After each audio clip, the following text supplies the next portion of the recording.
Andrew, the big story today is all about the jobless rate, particularly the number of jobs lost as opposed to the headline rate, which maybe doesn't tell the full story. Yeah, it feels like a big day, even though that headline rate is smaller than reality, doesn't it, Kieran? And a vastly different tone from Scott Morrison and Josh Frydenberg to the last recession we had in Australia, where Paul Keating was forever hung on the words, "This is the recession that Australia had to have." A lot more measured and calm and sympathetic language from Scott Morrison and Josh Frydenberg today. 2 years out from the next election, we already know what the election is going to be about: jobs. It takes a long time to come back from where we are today.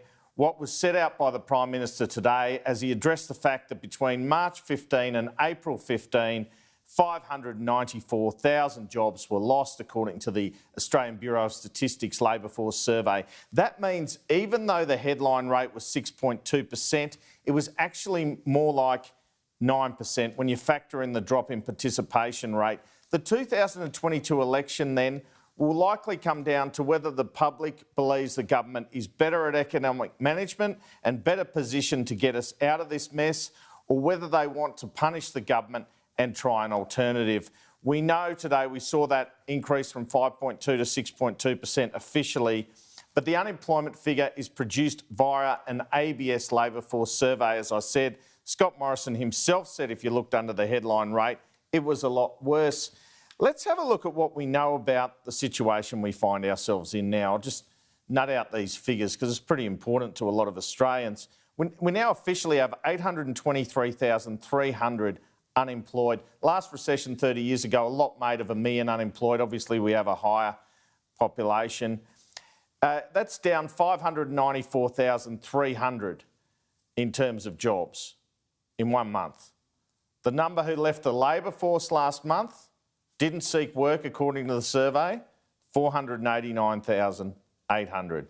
The number of people who either left the workforce, lost their job or had their hours reduced, 2.7 million, more than 10% of the Australian population.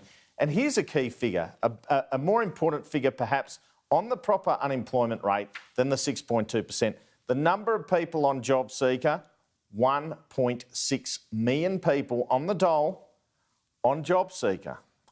And the number of people on JobKeeper, of course, this includes people who would have kept their jobs on a lot of occasions, but it's 6 million and growing.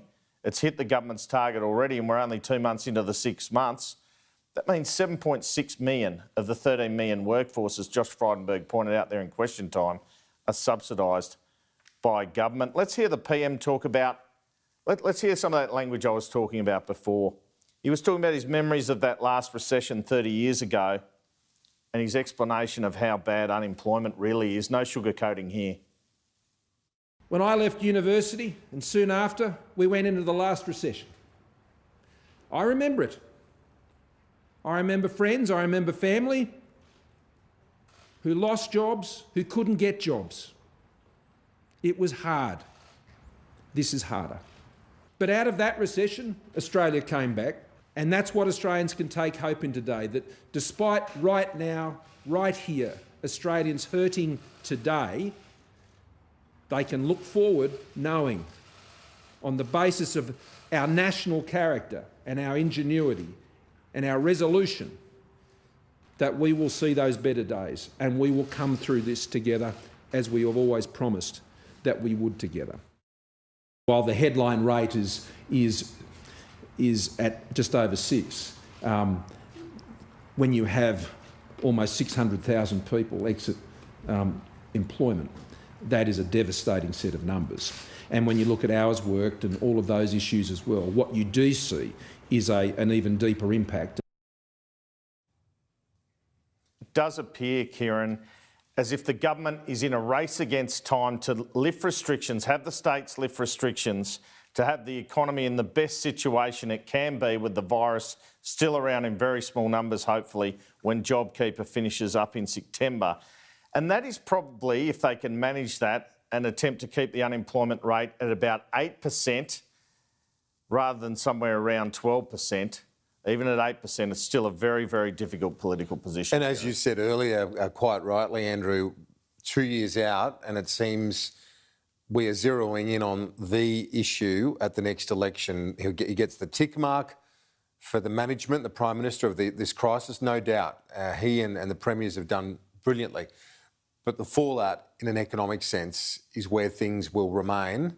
And Labor, you can see them putting the building blocks in place, can't you, in terms of setting their agenda for the next couple of years? Yeah, so they're trying to build this narrative that JobKeeper has many faults, that if it covered casuals, covered others, rather than the teenager who works 2 hours at Macca's, that less people would be unemployed, that really the government could have done more for the economy. But that's a difficult narrative with JobKeeper in place. Where it will become a more contestable narrative and very difficult for the government is when JobKeeper comes off. And that's when people in the government even know they're in political trouble then. They need to work out what to do after JobKeeper, because there's an acceptance that until we see a vaccine, if we see a vaccine, you know, not every job will come back, not every business will come back. There'll still be restrictions of some form. Yep, indeed.